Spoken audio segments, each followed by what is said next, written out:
Hello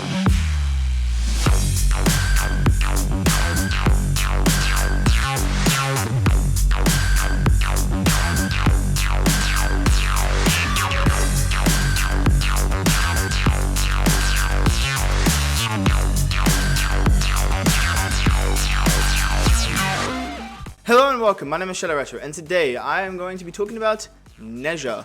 So, the last video I made, which was too long ago now, was about Dante, and I covered Dante a long time ago, back when he was first released, and right after Dante I also covered Nezha. Both these videos are heavily outdated in terms of the video quality that I can produce these days, so I thought it would be nice to remake both these videos and make them much better quality. While the Dante video did cover a different build, I will be showing off basically an upgraded version of the original build I showed off in my previous Nezha video.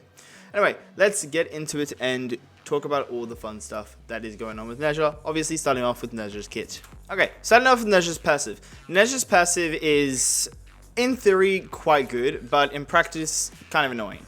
Basically, the way it works is he slides 60% faster, and he also slides 35% further. Basically, why this is annoying is because you'll end your slide, and you'll stop where you expect to stop, and then you'll overslide, because the passive will make you slide further. So, it's annoying, you just end up, it kind of makes him harder to control, it's kind of annoying. Some people like it, in which case more power to you, but most people will find it annoying. He does have an augment though that fits in his extra slot that will turn off this passive and instead give him 50% ability strength, which is what I use. Nezha's first ability is called Firewalker. When casting the ability, wherever Nezha runs, he will leave behind a trail of fire. This trail of fire will not only deal damage to enemies, but it also have a chance to apply the heat status effect. In addition to this, if any enemy ally, including Nezha himself, that runs through this trail of fire, they will have all negative status effects cleansed from them. This also means that Nezha himself will This also means that standing within the fire will make you immune to status effects. The augment for this ability makes it so that instead of having the trail of fire follow behind you, casting ability will send off a trail of flame 20 meters in front of you, and that flame will last for 10 seconds. Nezha's second ability is called Blazing Chakram. Nezha will fire his chakram that sits on his back, and the chakram will bounce between enemies, like so. Enemies that get hit with the chakram will not only be dealt fire damage with a force proc of the fire status effect, but they are also, all marked enemies will also receive a 100% damage vulnerability debuff, so they take 100% damage from all sources. They will have a 100% chance to drop health orbs when they die, and they will have an increased 35% chance to drop energy orbs. The 100% damage vulnerability does scale power strength, while the health orb drop chance and the energy orb drop chance does not. Casting ability again while the ability is activated will have Nezha teleport to the chakram's current location. In addition to this, you can hold cast the ability, which will make it fire off and deal more damage, but it will make it so it no longer bounces between enemies and instead will only fire out straight. The augment for this ability makes it so that each time the chakram hits enemies, it increases its damage by 2, so it doubles the damage, and also increases the health orb drop chance by 25%. And this is each time it hits an enemy, so that gets buffed each time. So this means that you can get your health orb drop chance above 200%, and you can make enemies drop 2 or more health orbs when they die. Nezha's third ability is called Warding Halo. Nezha gets an ability that is somewhat similar to Rhino's Iron Skin. When the ability is first activated, Nezha gets a period of brief invulnerability where he will be immune to all damage. During this period, he will store all damage a part of his Warding Halo. That damage that he takes is then multiplied and added to Warding Halo's health, which scales off both strength and also Nezha's armor. After that period ends, unlike Rhino's Iron Skin, where it gives him complete damage immunity through Overguard, Nezha will instead get a 90% damage redirection, meaning 90% of the damage Nezha takes will instead go to Warding Halo's health instead of Nezha's health. In addition to this, while this ability is activated, Nezha also gets complete status immunity, meaning he cannot be, which also grants him knockback immunity, as knockback is a status effect. The augment for this ability does make it so that Nezha can cast the ability on allies with 50% effectiveness by pointing at them when casting the ability. Now, Nezha's fourth ability is called Divine Spears. Nezha will impale every enemy within a 360-degree radius around him within 19 meters on spikes. They will become completely immobilized and won't be able to deal any damage to Nezha or anything else. It does a little bit of puncture damage when the ability first casts, and then it does impact damage when the enemies get slammed back into the ground, either when you forcefully reactivate the ability or if the ability's duration ends. The augment for this ability makes it so that whenever a status effect is applied to enemies that are impaled on the spears, or that status effect will then be spread to all other enemies that are also currently on the spears. In addition to this, it also makes it so that whenever the ability runs out, whether you forcefully deactivate it or runs out of duration, all dots that are currently on enemies will be removed, and the ability will deal damage equal to the remaining damage the dots should have done, times 1.5, and that 1.5 multiplier does scale strength. But simply, the ability does a lot of damage. However, the augment does lower the range of the ability from 19 meters to 14 meters, which is pretty fair because when this augment first came out, it was still working off the 19 meter range that it normally has, and it was nuking entire maps. Additionally, using Nezha's second on enemies that are currently impaled will create a second instance of the second. The second instance will then go and spread and attack multiple enemies, and that second instance can also go and make another instance itself, creating many instances. This can ultimately cause a lot of damage, especially if you're using both the second and the fourth ability augment, as the second ability will increase its damage each time it hits an enemy, and the fourth ability will of course spread those status effects that it applies to every enemy that's currently impaled on the spears. If you hold cast the ability while doing this setup, the newly made chakrams will simply just fire off in a random direction instead of firing towards enemies. Okay, now with all of his abilities explained, let's get into my build. My build is a very simple build. It is simply just a nuke build with his fourth ability.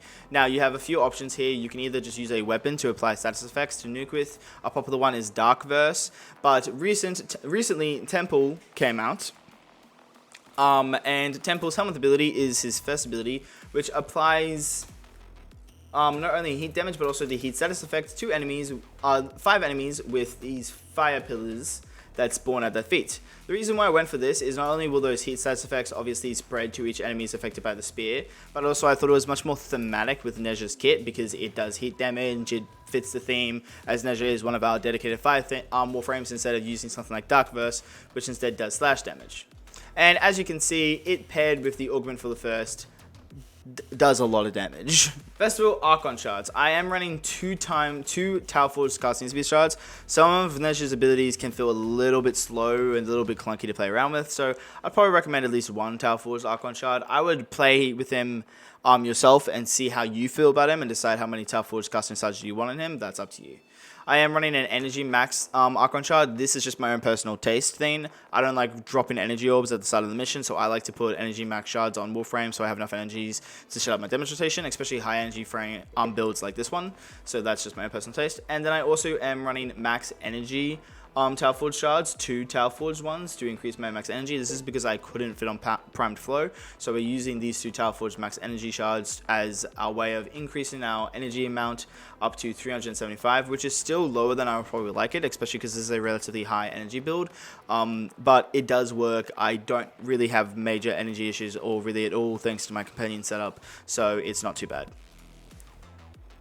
Next, of course, let's go over the build for Nezha. We are using corrosive projection. This will help out with the damage of Temple's first ability, which we're using as Nezha's first ability. Yes, we did Helminth it over his first, because his first is, although a nice ability, easily his worst, and that's not to say it's a bad ability, it's just Nezha's other abilities are really good. So it's going to make them do more damage, but ultimately you can put on any aura you want. It's not going to do that much. I am using Controlled Slide as the Exilus slot, which is the augment that turns off his passive and gives me additional power strength. You don't need to run anything like PSF because his third ability will give you knockback immunity, so you can pretty much put anything you want in his slot. You can run Controlled Cunning Drift, which will give him increased range, as the setup wants as much range as possible. So Cunning Drift isn't necessarily the worst idea, but it does lower your friction, which is basically just giving you... It does lower your friction, and that paired with Nezha's passive is just a little bit silly. And personally, it can get quite annoying, so... Although I did try it out to see what it was like, I thought it was just too annoying to play around with. And of course we are using the Divine Retribution, which is his augment. I did say that it gets rid of all dots, but now that I'm reading the augment right here, it does say only slash, toxic, and heat, which means it doesn't seem to work on gas or electric. So that's my bad, but now you know. We aren't using his other augments because this build just doesn't need it. If you wanted to play additional support as well, you could get Safeguard, which is the augment for his third ability, but this is a pretty mod heavy setup, so I don't know what I would recommend what mod to get rid of in order to actually mod on Divine Retribution. So for power strength, we are using Upper Intensify and Blind Rage. To offset some of that energy efficiency loss from Blind Rage, we are using Fleeting Expertise. Additionally, the lower duration does actually work with this build because lowering the duration of Divine Spears means that when it does wear out, it's going to do that Expedite Suffering effect, which is going to do a lot of damage. While we shouldn't really need to rely on that because the heat procs alone should be killing enemies, in the circumstance where the heat procs aren't enough to kill enemies, the small amount duration does make our damage rotation kind of faster because it means we won't have to rely on double casting the ability as much, because you can't recast the ability when it's activated. You need to deactivate it and then recast it, but yeah. Archon Vital is obviously a must with this setup. Archon Vital doubles whenever you play the heat status effect with a ability, it doubles it, which is just gonna double the amount of damage the setup is doing, so 100% must. You could run an unranked one because the second effect is unaffected by what rank it is, but I am running a health tank setup, so I decided to level it up a bit to give me a bit of extra health. For the health tank setup, I am also running Arcane Blessing for additional health, and then I get my 90% damage redirection from my third ability. Equilibrium is not only my source of energy economy, but it is also my source of healing, so it's very helpful on this build. And then I am running Augur Reach. Obviously, Stretch would be better for the extra 15% ability range, but I can't mod Stretch on this because of mod capacity issues, and I'm too lazy to actually farm it again, so I'm just running Reach. And it doesn't lower my range too much. It goes from a 30 meter range to 32 meters, so I'm losing 2 or like 2.6 meters of range or something like that, so it's not making that much of a effect. But if you wanted to do the best you could, then obviously you would want to run Stretch over Augur Reach. Next, our companion. Like I said, this is a pretty high intensive energy build, so we are using Death Cube as our orb generator. You can also obviously use Nezha's second ability as much as you want to also generate orbs whenever your energy is low, so that's a very helpful thing about Nezha's second ability, and synergizes very well with Equilibrium. But for making this setup a little bit more passive, we are going to use Death Cube with Energy Generator, which makes it drop an energy orb every 10 kill assists. Duplex Bond, which will summon up to 3 clones. Each of those clones have a 50% chance of dropping energy orbs on kills. And then Synth Deconstruct, which makes enemies that are tagged by companions have an increased chance of dropping health orbs. So this works really, really well with Equilibrium. Contagion Bond is very powerful and in its own right can nuke, especially with something like the Divine Retribution. Basically, whenever the companion kills an enemy, it can spread those status effects in a 9 meter range, which can cause a lot of damage. Really crazy. Contagion Bond could do some really insane stuff. Guardian has some additional survivability. Whenever our shields break, as long as it's off cooldown, it will completely restore them, which is very nice. Assault mode is needed so the companion can actually attack enemies. Regen will lower the companion's recovery timer. Enhanced Vital and Calculated Redirection are for the companion's survivability. And then, of course, Vacuum is a must-have mod. And then we are using Verglass Prime as our DPS weapon for the companion, as it is the best companion weapon when it comes to actual damage. We are using Inspiration for the base damage. We have our Faction mod, very important for the double dipping faction damage. You could run a Elementalist mod if you want. It does technically do less damage, but with an Elementalist mod, you wouldn't have to change it out all the time, and it also works on factions that don't have a faction mod, such as Technocyte and Skuldra, so there is definitely a lot of arguments to use the Elementalist mod instead of the faction mod. That's up to you. Prime Shred for the fire rate and punch through Malignant Force and Rim rounds. Make sure they're both unranked for viral. And then we have Thermite rounds and Hellfire for heat. We want to do more heat damage than viral. This is why you want to make sure they're unranked. And then, of course, Fast Hands for the reload speed, which helps out Verglass a lot. For the utility weapons, you can run whatever primary you want. I would just recommend running Amalgam Serration for the extra movement speed, and Amalgam Barrow Diffusion for the extra rolling speed on Epitaph. And I would also recommend using both Augur mods, or Kapak and Augur Seeker, for the extra survivability. And then I am using the Paretos for my melee because of this evolution giving me extra sprint speed and slide, and this evolution giving me extra parkour velocity. But there are tons of melee incarnates that offer similar passives that will increase your movement speed, so you can run whichever one you want in that way. For the focus school, there is a few different options you could go with. Personally, I'm just using Xenarek for some additional energy economy.